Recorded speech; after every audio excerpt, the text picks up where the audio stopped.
Okay, it's just my opinion. This is all this is, but I feel like this is just another trend and it's in now, but it won't last forever and soon it will be gone. Is wearing a logo out of touch now? There is an unhealthy undertone with quiet luxury. Hey everyone, welcome to another video. I have had a huge amount of you over the course of the last month asking me to do a video on quiet luxury, and I know I'm late to the party with this. I have done videos sort of touching on quiet luxury, in particular focusing on how logos now feel quite out of fashion and quite gaudy, and I will link to my most recent video that I've done on that below if you want to know kind of more about that. But in terms of quiet luxury, I want to tell you a little bit about what it is, although I'm going to briefly skip over that because I am late to the party with this and probably a lot of you already know what it is. But crucially, I'm going to tell you what I think about it, why I think it's a trend, and also I'm going to share with you some of my favourite retailers for where you can go and buy and add to your wardrobe quiet luxury inspired pieces. And these include items from high-end high street as well as designer, so there's like a bit of both. So I just want to start off by thanking a lot of you who have asked me for this video recently, including Yvonne. Yvonne asked me most recently, but I have had a lot of you talking to me about it, so I want to thank all of you for the video idea. So quiet luxury, stealth wealth dressing, old money. I've even heard it described as rich wife vibes. Whatever you want to call it, quiet luxury is the art of dressing yourself in a way that essentially doesn't have any logos. It's a way of looking. See, this is where this whole quiet luxury thing clashes with me a bit, because I do feel it's a bit classist and elitist. But it's a way of making yourself look rich by not wearing a logo, and that is where it clashes with me. I'm all for not wearing logos, even though I wear logos. I like a logo. You know I like a logo. But I do feel as though there is an unhealthy undertone with quiet luxury, because at the end of it all, it's about, like, when people talk about buying bags with logos, I've never watched anyone who said go and buy this bag because it's got a logo and it's going to make you look wealthy. Said no one ever. Not that I've ever heard of. But this is the first trend that I've ever come across where the actual objective is to look wealthy. To me, dressing in a way to look wealthy as a trend doesn't sit right. I don't love it. I can't describe it. I hope you know what I mean, but there is that undertone to it, which I don't love, but I can see longevity in this trend. So the longevity for me really is to do with the fact that quiet luxury at its core shouldn't have anything to do with money. It should have everything to do with buying less and buying better. So buying really high quality pieces that last, and buying pieces, this is another thing with quiet luxury, it's about the colour palette. It's about ditching a lot of the bright colours that are associated, say, with like the Y2K trend, which has been really popular and is everything that quiet luxury isn't. But it's about having a colour palette that is more like camel tones, monochrome, navy blue, soft greys, maybe soft pinks, but neutral tones that all work together so that you have fewer items in your wardrobe, but they're all interchangeable. Now, this trend has also been born from a TV series on HBO called Succession. Now, I haven't actually watched it, and if you have watched it, please let me know in the comments if it's worth giving it a watch or not. But from the research I've done, it appears that there is a segment in this series where a young lady I think she goes to a party, pretty sure it's a party, could be wrong, I think it's a party, and she takes with her a rather garish designer logoed handbag, and it goes down pretty badly at this party. And the people at this party are said to be quite wealthy, no one's wearing a logo because no one feels that they need to, and she turns up with this kind of like bright in your face designer bag, and it doesn't go down well. And I actually think, yes, This whole quiet luxury may well have come from that TV show, but I actually think that quiet luxury has come from something a lot more close to home that affects every single one of us right now than that TV show. I'm going to tell you what that is at the end, as well as what I think of it. Am I going to start wearing it? Am I going to get into it? I'll let you know. So some of my favourite brands for quiet luxury, and I'm going to start with some of the more expensive ones first. First of all, it's Max Mara. Max Mara are fantastic when it comes to making really great quality clothing that lasts and has an elegance to it. With quiet luxury, one thing I love about it is that it does promote longevity. It promotes buying fewer items that last and hang together, so that you're not having to constantly go and spend money on your wardrobe. And Max Mara is really fantastic for that, particularly their coats and their knitwear. Really like them for that. Another brand which you have to check out if you want something that's more designer and is quiet luxury is Loro Piana. This brand has seen, I don't want to call it a resurgence because it's always been very popular, but this brand, since quiet luxury has taken off, has really seen, I believe, a lot more interest than it possibly had before.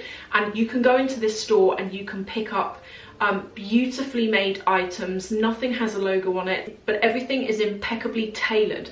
This is the thing with quiet luxury. It's very much about tailoring. It's very much about wearing clothes that fit you like a glove.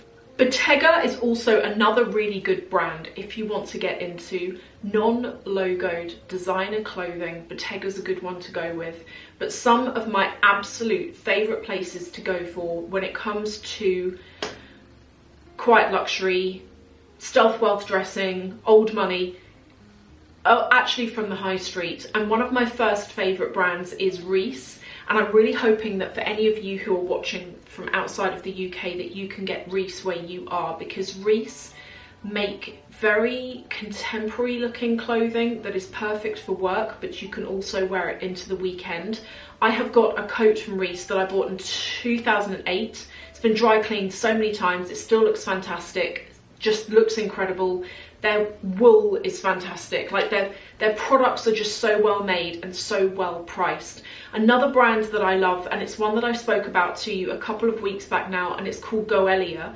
Goelia are what I love about them, they're very anti-fast fashion, but they're very for making quality clothing that is affordable. So it's not super cheap, but you can get a lot for under £100. And they sell worldwide, so I will link to them below. Here are some examples of some clothing from Goelia. So they use wools, cashmeres, silks, cottons, really fine fabrics to create their clothing.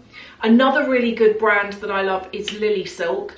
I haven't spoken to you about Lily Silk in a while, but they ooze classic elegance. And actually, I don't like the word old money or new money or any of that, but I do think that their items look quite old money, particularly the way I've seen some of them styled. Very classic. Their colour palettes are very simple. There's no bright colours. It's all very neutral tones, and everything gels together really well, and you can intermix different things together.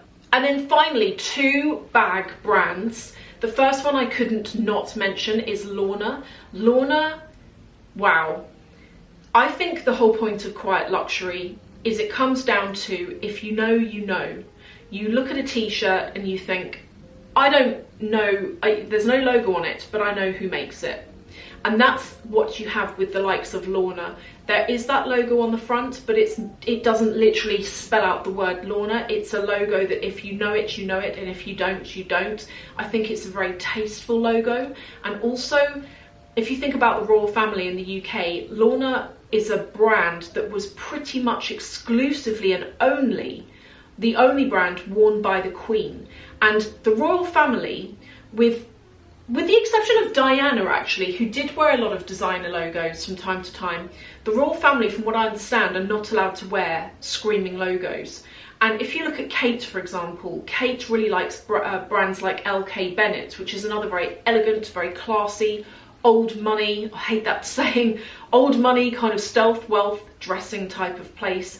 and that's another place you can go to get some really well-made items. But Lorna is fantastic, and their bags are the epitome of luxury. When you order a bag, it takes several weeks for it to arrive because your bag is custom made to you. You custom pick the colour, even of the interior lining, everything is custom to you. And that to me is true luxury, and that doesn't cost you any extra. That is included in the price, doesn't cost you any extra. That's how the bag costs, how much the bag costs, and it's made to you. And then finally, my other most favourite brand when it comes to designer bags, but again these are fantastic when it comes to a discreet small logo, is Aspinall of London, and I'm going to show you here some of my favourite styles. I will link to all of these below, so if there's anything you like and you can't be bothered to go and try and hunt for it, I will link to these bags below. But Aspinall make great quality, everything's like British made. I think it's all made in the UK, pretty sure, hope so, think so. But they make really good quality pieces that again are very popular with the royal family. Everything is very classy, very timeless, very elegant, and things hold together. So what do I think? Will I be wearing it? Where do I think this has really come from? Because I actually think this is bigger than the HBO series that I mentioned earlier. I personally feel as though Quiet Luxury has been born after several years of the Y2K movement, which has been very much about how big can you get the logo on the item of clothing that you're wearing. Y2K was very much about bold colours, garish prints to a degree, and also big logos. That's been really popular for the last couple of years, and so it goes without saying that the next trend probably was always going to be a lot more toned down than that. And so I don't think it's necessarily surprising that Quiet Luxury follows the loudness of the Y2K movement. But I think the main reason here is to do with the economy and the cost of living crisis. The cost of living crisis affects all of us, and from the increased cost of food, to council tax going up, to utility bills going through the roof. Is wearing a logo out of touch now, considering the price of everything? Is it garish? Is it out of touch to wear a logo? Will I be wearing Quiet Luxury? Well, one of the things I like about Quiet Luxury is it's not to do with going out and spending a fortune on a new wardrobe. It's about adding key pieces, and that's it. I don't need to add anything more to my wardrobe. I've got more than I need. But the other reason why I don't feel the need to go and add to my wardrobe is because, probably like a lot of you, yeah, I've got things that have got logos on them, but I've got an awful lot of things that don't have logos on them that I wear just as much depending on my mood and the situation that I'm going to go out in. So I don't feel the need to go shopping because I feel that I've already got the box ticked when it comes to classic pieces that are logoless but that are very well made. I do definitely feel like this is a trend, but one of you made such a good point, and I'm going to put your username in here because you made the point that Quiet Luxury isn't a trend and it's never been a trend because it's classic, and I think you're really onto something there. But when I say it's a trend, I mean everyone's talking about it right now, everyone's dressing like it right now, but give it a few years and logos will no doubt come back into style. And I want to finish by saying that for any of you who are into logos, like I'm into logos, I don't think that we should stop wearing our things just because a trend dictates it. I think we should all dress the way we want to dress, is what I'm saying. You should dress the way that makes you feel most comfortable, and if that's wearing your designer bag and enjoying it, you should go and do it. If it's to wear clothing that does not have a logo on it, maybe you're into your artisan leather bags that don't have logos, that's also fine. I think that life is short and everyone should do what feels right for them. So they are my thoughts. Let me know what you think in the comments below. I want to thank all of you who actually have left comments for me under videos over the last couple of weeks about this, because your comments have really helped me to form this video. But I would love to see what you think about this. I'm going to now go and have a read of the comments section. Thank you so much, and I will see you in the next video.